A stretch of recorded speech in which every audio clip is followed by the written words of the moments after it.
Hello and welcome to The Unexpected List. I'm your host, Will, and with me as always is my only contestant, Sarah. And the list is pretty simple. I will give Sarah a prompt and she gives me the top 5 board games that come to mind with that topic. And she cannot prepare for any of this. Are you ready? No, but okay. All right. Your topic is space. Space.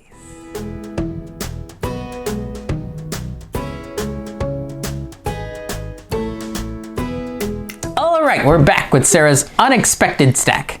I hope she was thinking what I was thinking of punctuations. You know, like when you write a sentence and you have to put spaces between words. No, I was not thinking about word games. We don't have 5 word games. Okay, maybe we do. I don't know. All right, so what's first for space? Space. All right, so again, these are not in any order other than I'm starting with the smallest one first. Not necessarily what I thought of first. So this may not be too easy to see, but this is a box of Star Realms. This is quite a bit of it, but not all of it because we are waiting to... So we were getting this for quite a while and then we stopped because... That is actually the big box that they initially came out with. Yes.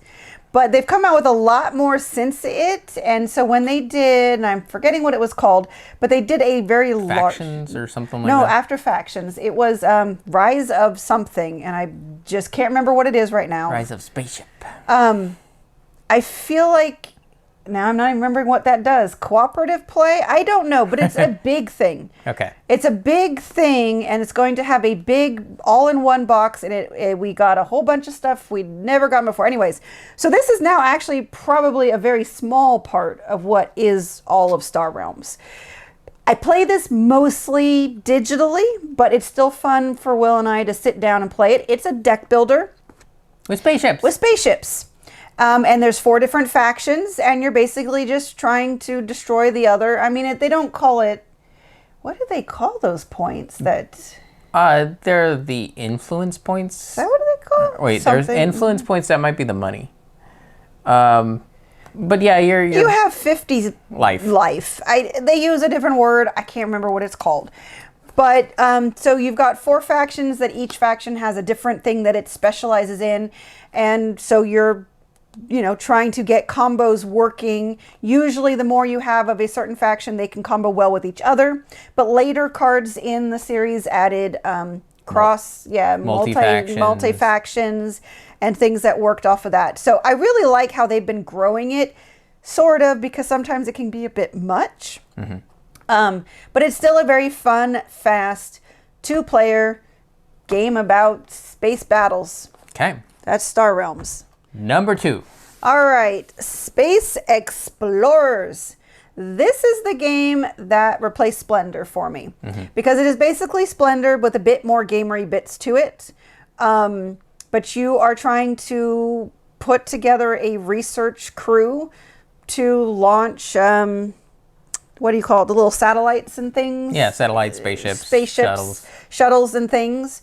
It's kind of set in the heyday of the space, race. Starting in the 1940s. Yeah, something like that. 1950s. Yeah, you can tell with the way some of the graphic design is and things like that. So yeah, so you, like Splendor, the more you get of a certain type, then the cheaper that is. That is, but then the top person gives you an ability at the bottom. That's the more gamery aspect of it that I really like. So yeah. I can't say enough good things about this other than you should get it. And if you don't like Splendor, I still say you should try this because it's much better. You hate Splendor? I hate Splendor. I don't hate Splendor. With a passion. If someone wants to play Splendor, I'll play it. I will never suggest it. I will always say, would you like to play this instead? Yeah, you said Space Explorer? Space Explorer. I said Splendor. It starts with an S. It's the same thing, right? Number 3. Star Wars. Oh, God, I can get this off. Outer Rim. Okay, I can't get this. There we go. Ha ha ha. Got the box. Barely on the screen. This is a game that, the expansion really fixes it for 2 players. Actually, it fixes it for all players. That's true. It gives us variety. It does. The base game is fun. So this is you pick a character and you're flying around doing things. Star Warsian Star things. Warsian things. It's not just pick up and deliver, but a lot of it is pick up. It depends how you play. Yeah, because you can go around and you can do missions, or you can go do bounties. But this is one of those games where, like, if you made a list of games that you always play with the expansion, this is one of them, because the expansion just improves it. Because before, the Outer Rim was just kind of like a semicircle, but then you couldn't connect the two ends, but then the expansion does connect it, so it becomes more of a circle you can go around.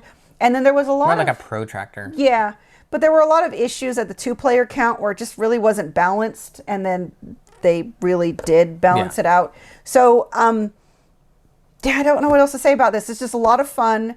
You've got known characters that aren't as well known, at least for me, because I'm not huge into Star Wars. Well, it is the Outer Rim. Right. And those aren't necessarily the characters that get main franchises built around them. So that is a lot of fun, a good space romp. All right. Number 4? Number 4, Starship Captains. Okay. This one, I have yet to play a Star Trek game that I like, and I just don't know why. It's just never worked out. Or Yeah, whatever. you have. It's called Starship Captains. This is the 100% homage to Star Trek, and it does a fantastic job. It also has a really innovative gameplay where you've got this kind of queue of your crewmen, and they're different colors, and as they how they line up, they're going to come into your usable area. Wow, I'm not doing a good job at this. But kind of like your ready room. Ready area. And then you use them to go on different missions, but it's how you stack them back into that queue is how they're going to come back out. So there's some really interesting loops here on how that gameplay works. Plus, the away missions and other things, there's a lot of humor in here. I 100% appreciate what this game is, considering there is no good Star Trek game out there. For you. For me, I would still argue for most people. Okay. Number 5. All right, the biggest, well, I would say the biggest, because I think we do have a bigger space game, but it's a space game we haven't played in a while. I'll let you probably mention it. Or I'll say it as an honorable mention.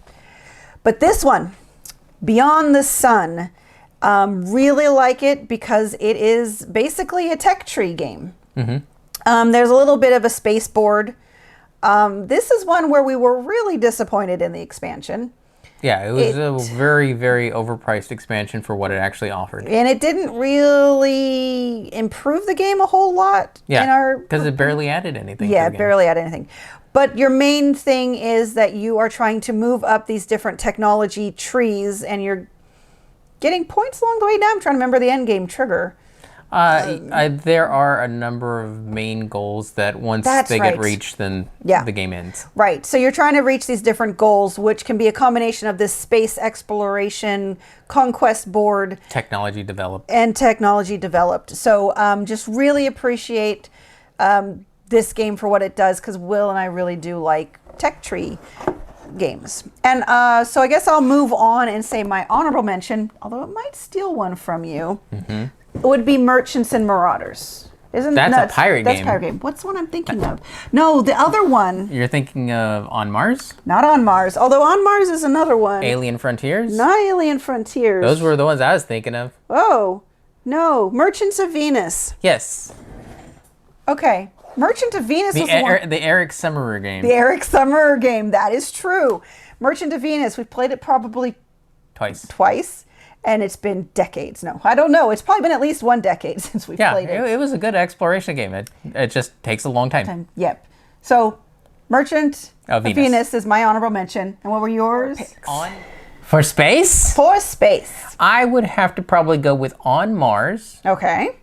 Big, giant space game. We've had other Lacerda games, but we've traded them away. Yeah, that was the only one that I could actually handle because they're a bit too heavy for me, but that one breaks it up. Works for me. So it's easier cognitive-wise. And then Alien Frontiers. Oh, Yeah, classic, because that's like one of the first Kickstarters. I love the little bubble cities. Yeah, the colonies or whatever they're. Yeah. And those are that good. to this day is still a fantastic game component. Mm-hmm. Looking, I think probably nowadays they might even have different shaped. They would have, yeah. if you really want to reinvent it. Right. And do that. Of course, they just released a big, giant, all-in-one. At this point, I don't think they're ever going to redesign those. Right. Because they were great to begin with. Then, right now, at this point, they're iconic. Yeah. Yeah. Okay. Was there anything else space-wise that I could think of? I don't know. I haven't been in your head lately. Is there a lot of space in there? Yeah. I know there's a lot of space in my head too. No, I think there's just games that I want to play. Yeah. Because there was that 2-player space race game that our friends.